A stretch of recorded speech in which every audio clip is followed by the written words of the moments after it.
নমস্কার, দেখছেন talk to Bangla. আমি অভিষেক রয়েছে আপনাদের সাথে। এই মুহূর্তে যে খবর নিয়ে উপস্থিত হয়েছে, চন্দ্রবাবু নাইডু এতদিন ধরে রীতিমতন তার মেজাজ দেখিয়ে গিয়েছেন। কখনো ওয়াকফ অ্যামেন্ডমেন্ট বিল সংক্রান্ত বিষয়, কখনো এসআইআর সংক্রান্ত বিষয়, কখনো আমেরিকা ট্যারিফ চাপিয়ে দিয়েছে তাই জন্য তার টাকা লাগবে, কখনো উপরাষ্ট্রপতি নির্বাচনের ক্ষেত্রে তিনি সমর্থন করলে তার টাকা লাগবে, সেই ক্ষেত্রে অর্থাৎ তার উন্নয়ন করার জন্য টাকা লাগবে, তিনি বার্গেনিং করতেন এসে বারংবার। তো সেই চন্দ্রবাবু নাইডু এই মুহূর্তে যা খবর উঠে আসছে, রিসেন্টলি ককরোচ জনতা পার্টি তাদেরকে নিয়ে তিনি একদম সরাসরি বলেছিলেন যে সিরিয়াসলি নিতে হবে, কিন্তু তখনও পর্যন্ত বিষয়টা বোধহয় তিনি বুঝতে পারেনি যে তার হাতের বাইরে বেরিয়ে গেছে। কারণ এই মুহূর্তে চন্দ্রবাবু নাইডু তার যে নিজের গুরুত্ব, সেটা তিনি যতটা বেশি করে দিচ্ছেন ততটা বেশি করে বোধহয় গুজরাট লবি আর তাকে গুরুত্ব দিতে চাইছে না। কারণ রিসেন্টলি যে খবরটা বেরিয়ে আসছে, চন্দ্রবাবু নাইডু ফোন করেছিলেন নরেন্দ্র মোদীকে, কিন্তু মোদী সেই ফোনটা ধরেননি। অর্থাৎ কোথাও গিয়ে চন্দ্রবাবু নাইডুর সঙ্গে নরেন্দ্র মোদী দূরত্ব তৈরি করছেন, সেই প্রেক্ষিতে উঠে আসছে। অন্যদিকে আমরা দেখলাম হঠাৎ করে যে চন্দ্রবাবু নাইডু রীতিমতো নিজের মেজাজে নিজে চলতেন, কাউকে তোয়াক্কা করতেন না। বিশ্ব যোগ দিবস, সেই যোগ দিবসে হঠাৎ করে চন্দ্রবাবু নাইডুকে আমরা দেখতে পেলাম যে বাবা রামদেব তার সঙ্গে বসে তিনি রীতিমতন একদম যোগ ব্যায়াম অভ্যাস করছেন, এবং কোথাও গিয়ে যেন একটু বিজেপির কাছাকাছি আসার একটা যোগসূত্র তৈরি করছেন। কেন এরকম অবস্থা হলো চন্দ্রবাবু নাইডুর, এবং একজনকে দূরে ঠেলে দিতে তখনই ভারতীয় জনতা পার্টি বা যে কোনো শক্তি স্পর্ধা পায় যখন তার কাছে তার থেকে এই অপশনের থেকে অন্য কোনো বেটার অপশন তার হাতে থাকে। এই বেটার অপশনটা এই মুহূর্তে কে? চন্দ্রবাবু নাইডু কেন ঘর কা মুরগি এই মুহূর্তে হয়ে গেলেন? অর্থাৎ কোথাও গিয়ে চন্দ্রবাবু নাইডুর যে 16 জন সাংসদের সাপোর্ট, সেটা কোথাও গিয়ে ভারতীয় জনতা পার্টির কাছে একদম গেও যোগীর মতন অবস্থায় রয়ে গেল। কেন এরকম অবস্থা হলো? তার কারণ এই মুহূর্তে যে প্রেক্ষাপটটা উঠে আসছে, ভারতীয় জনতা পার্টি কিন্তু অবশ্যই চাইছে এই মুহূর্তে একদম 2/3 সংখ্যাটায় পৌঁছাতে। তাই জন্য তারা সংখ্যা কালেক্ট করছে, একদম সহজভাবে সংখ্যা কালেক্ট করছে। এনডিএ তে 292 জন ছিল, তার সঙ্গে যুক্ত করছে টিএমসির বেশ কিছু সাংসদকে, তার সঙ্গে যুক্ত করার চেষ্টা করছে শিবসেনার বেশ কিছু সাংসদদের, তার সঙ্গে তারা এখনো পর্যন্ত যারা শোনা যাচ্ছে টাচে রয়েছে সমাজবাদী পার্টি বা অখিলেশ যাদবের পার্টি, তার বেশ কিছু সাংসদদের সঙ্গে। এবং গুরুত্বপূর্ণ যে প্রেক্ষাপটটা, তাদের হাতের মেন তুরুপের তাস, সেটা হচ্ছে এই মুহূর্তে তামিলনাড়ুর ডিএমকে দল, অর্থাৎ এম কে স্ট্যালিনের পার্টি এবং এম কে স্ট্যালিন নিজেও, তার সঙ্গে কিন্তু বিজেপি নেতারা যুক্ত হয়েছেন। এবং গুরুত্বপূর্ণভাবে যে খবরটা উঠে আসছে এক্ষুনি, ডিলিমিটেশন বিল, সেটাকে সংসদে আনা হবে না।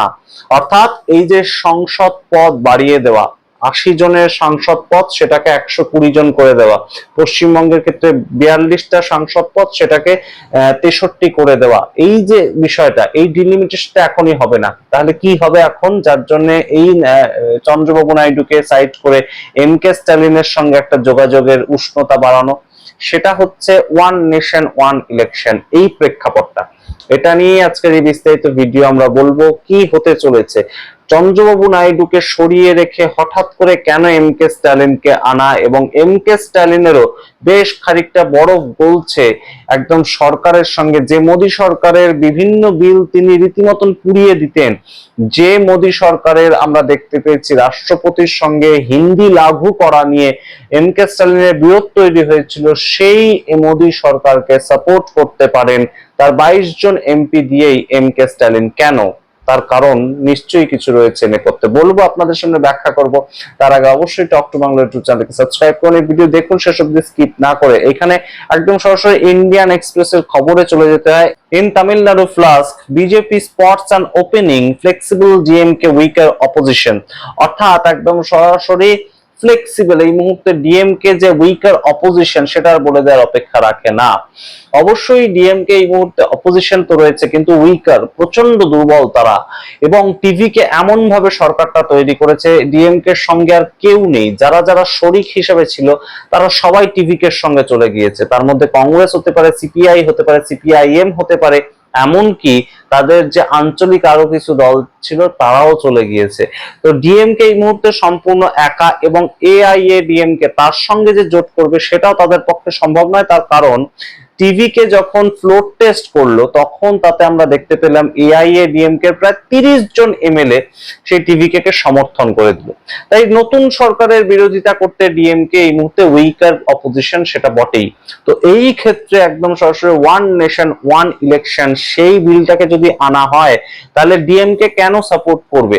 দুটো তার কারণ। প্রাথমিক কারণটা আপনারা জানেনই অবশ্যই, যে বিভিন্ন ক্ষেত্রে ভোট পরিচালনা করতে গেলে যে অর্থের সংস্থান করতে হয় প্রত্যেকটা পলিটিক্যাল পার্টিকেই, সেখানে কিন্তু ইডি এবং সিবিআই তাদের পক্ষ থেকে ডাক পাওয়ার একটা ক্ষেত্র তৈরি হয়, এবং সেই ক্ষেত্রটা যাতে সম্পূর্ণ বন্ধ করে দেওয়া যায় আপাতত সেই ক্ষেত্রে একটা শর্ত ডিএমকে এর পক্ষ থেকে দেওয়া হবে। অর্থাৎ M K Stalin free and fair ভাবে ইলেকশন করেছেন, তিনি ঘুরে বেড়াবেন, তাতে তার কারোর কোনো কিছু বলার নেই। ইডি সিবিআই তাকে ডিস্টার্ব করবে না, এই বিষয়টা যেমন আসবে, ঠিক তেমন ভাবেই কিন্তু আরেকটা বিষয় আসবে যে কোথাও গিয়ে এম কে স্টালিন আরেকটা সুযোগ পাবেন। কিসের সুযোগ পাবেন? 2029 সালে যখন লোকসভা ভোট হবে, ওয়ান নেশন ওয়ান ইলেকশন মানে তো 29 সালে যখন লোকসভা ভোট হবে তখনই বিভিন্ন রাজ্যের ক্ষেত্রে লাগু হবে, বিধানসভা ভোটটাও সেই একই সাথে। অর্থাৎ দুটো ব্যালট বাক্স পাশাপাশি রাখা থাকবে, মানুষ গিয়ে দুটোতে ভোট দেবেন, একটা লোকসভার জন্য একটা বিধানসভার জন্য। এই তো হচ্ছে ওয়ান নেশন ওয়ান ইলেকশন। তো এই কনসেপ্ট যদি হয় তাহলে কিন্তু তামিলনাড়ুতে আবারও 2029 সালে ভোট হবে। কেন? এই হিসেবটা আপনাদের বোঝানো দরকার। সেটা হচ্ছে যে এইটা যদি লাগু হয়, বিলটা যদি আনা হয় এবং সেটা যদি লাগু হয়, তাহলে সেই ক্ষেত্রে যে বিষয়টা দাঁড়াবে সেটা হচ্ছে যে যে সমস্ত রাজ্যের টেনিয়ারটা 5 বছরের মধ্যে অলরেডি 2.5 বছর হয়ে যাবে, বাকি 2.5 বছর বাকি থাকবে, মানে 2.5 বছরের কম সময় বাকি থাকবে, সময়সীমাটা হচ্ছে 30 মাস। মোট 60 মাসের জন্য একটা সরকার নির্বাচিত হয়, তার মধ্যে 30 মাস যদি কারোর বাকি থাকে বা তার কম যদি বাকি থাকে তাহলে কিন্তু তাদেরকে এই ওয়ান নেশন ওয়ান ইলেকশনে অংশগ্রহণ করতে হবে। এবার যদি আমরা একদম হিসেবটা করি তাহলে আমরা দেখতে পাবো যে 37 মাস কিন্তু এই ওয়ান নেশন ওয়ান ইলেকশনের আগে টিভিকে সরকার চালাবে। অর্থাৎ 2026-এর মে মাস থেকে 2029-এর জুন মাস পর্যন্ত তারা 37 মাস সময় পাচ্ছে, এবং বাকি থাকছে আর মাত্র তাদের 23 মাস সরকার চালানো। তো সেই ক্ষেত্রে কিন্তু তারা অবশ্যই 2.5 বছরের কম সময়ের মধ্যে পড়ে যাচ্ছে, এবং সেই ক্ষেত্রে ডিএমকে 3 বছরের মাথাতেই আবারও একটা ইলেকশন লড়বার সুযোগ পাবে। অর্থাৎ কোথাও গিয়ে এই মুহূর্তে এই ডিলটা যদি হয়, ডিএমকে যদি সাপোর্ট করে তাহলে অবশ্যই তামিলনাড়ুকেও এর আওতায় ফেলা হবে, এবং সেই ক্ষেত্রে দরকার হলে পশ্চিমবঙ্গকেও সেই আওতায় ফেলতে হবে, তাতে বিজেপি কে আবার ভোটে লড়তে হবে, তাতে কোনো অসুবিধা নেই। কিন্তু তামিলনাড়ুতে আবারও ডিএমকে একটা সুযোগ পাবে, তাই জন্য ডিএমকে একদম সরাসরি সাপোর্ট করতে পারে। এবং ইন্ডিয়ান এক্সপ্রেসে একদম সরাসরি যে ছবিটা বেরিয়ে এসেছে, যে জেপিসি চেয়ারম্যান বলছে the law will be amended soon, we are making good progress on it.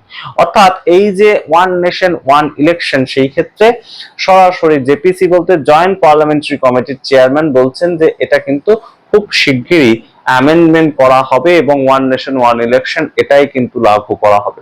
অর্থাৎ ডিলিমিটেশনটা এই মুহূর্তে অতটা গুরুত্বপূর্ণ নয়, তবে এই ক্ষেত্রে কিন্তু একদম সরাসরি যে খবরটা উঠে আসছে যে তামিলনাড়ুর এম কে স্টালিন তিনি কিছু শর্ত রাখছেন যে এই চেঞ্জেস গুলো বিলের মধ্যে আনতে হবে, তাহলেই তিনি সাপোর্ট করবেন। এবং এই সামগ্রিক প্রেক্ষাপটের যে মিটিংটা, এই যে গুরুত্বপূর্ণ একটা জায়গা যে ডিএমকে 22 জন সাংসদ দিয়ে সাপোর্ট করবে, সেই ক্ষেত্রে মিটিংটা কিন্তু যা খবর উঠে আসছে কর্ণাটকে হয়েছে, না তামিলনাড়ুতে না দিল্লিতে, তাহলে মিটিংটা কর্ণাটকে হয়েছে, এবং বিজেপির দিল্লির নেতাদের সঙ্গে তামিলনাড়ুর এমপিদের কিন্তু এই মিটিংটা হয়েছে, এবং ডিএমকে যারা এমপি তাদের সঙ্গে গভীর যে মিটিংটা, গোপন যে মিটিংটা, সেটা অলরেডি সংগঠিত হয়েছে, তেমনই কিন্তু একটা খবর উঠে আসছে।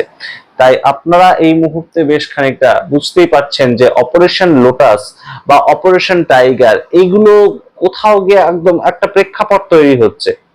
2029-এর আগে অবশ্যই একটা বড় সড়ো ডিলিমিটেশনের মতন বিল আনতে পারেই, এবং অবশ্যই সেক্ষেত্রে ওয়ান নেশন ওয়ান ইলেকশন সেটার একটা সূচনা, অর্থাৎ ওয়ান নেশন ওয়ান ইলেকশনের ক্ষেত্রে কারা কারা সাপোর্ট করছে, কতগুলো ভোট তারা সংগ্রহ করতে পারছে, সেটা হয়তো এই মনসুন সেশনেই আমরা দেখতে পাবো।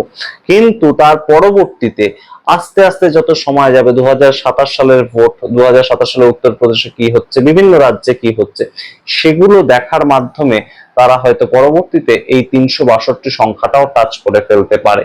সুতরাং এই মুহূর্তে কোথাও ডিএমকে কে প্রাধান্য বেশি দেওয়া, অন্ধ্রপ্রদেশকে এই মুহূর্তে প্রাধান্য কম দেয়া, তাই জন্যই চন্দ্রবাবু নাইডু হঠাৎ করে রামদেব স্বামীর সঙ্গে দেখা করছেন এবং তার সঙ্গে দেখা করে যোগব্যায়াম প্র্যাকটিস করছেন, এরকম খবর উঠে আসছে। এবং তিনি ফোনও করেছিলেন, সেই ক্ষেত্রে কিন্তু ফোন ধরেননি। তবে আপনাদেরকে জানিয়ে রাখি যে এই এম কে স্ট্যালিন কিন্তু যে একদম এনডিএ এর সঙ্গে যেতে পারেন না তেমন কোনো বিষয় নয়। তার কারণ এম কে স্ট্যালিন, যার ছেলে এম কে স্ট্যালিনের বাবা, তিনিও কিন্তু একজন রাজনৈতিক ব্যক্তিত্ব ছিলেন। শুধু তাই নয়, তিনি অটল বিহারী বাজপেয়ী, তার যে সরকার ছিল সেই সময় এনডিএ তে সামিল হয়েছিলেন, অর্থাৎ করুণানিধির কথা আমরা বলছি, করুণানিধি তিনি কিন্তু সরাসরি সামিল ছিলেন এনডিএ সরকারে।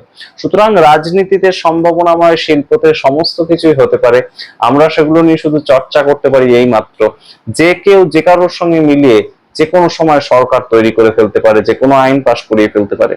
আপনারা সামগ্রিক রিপোর্টের ভিত্তিতে কি মনে করেন অবশ্যই কমেন্ট বক্সে কমেন্ট করুন। এই মুহূর্তে 16 জন সাংসদ যুক্ত চন্দ্রবাবু নাইডুর থেকে কিন্তু 22 জন সাংসদ যুক্ত ডিএমকে অনেকটা বেশি প্রাধান্য পাচ্ছে এনডিএ এর কাছে, মোদি শাহ গুজরাট লবির কাছে।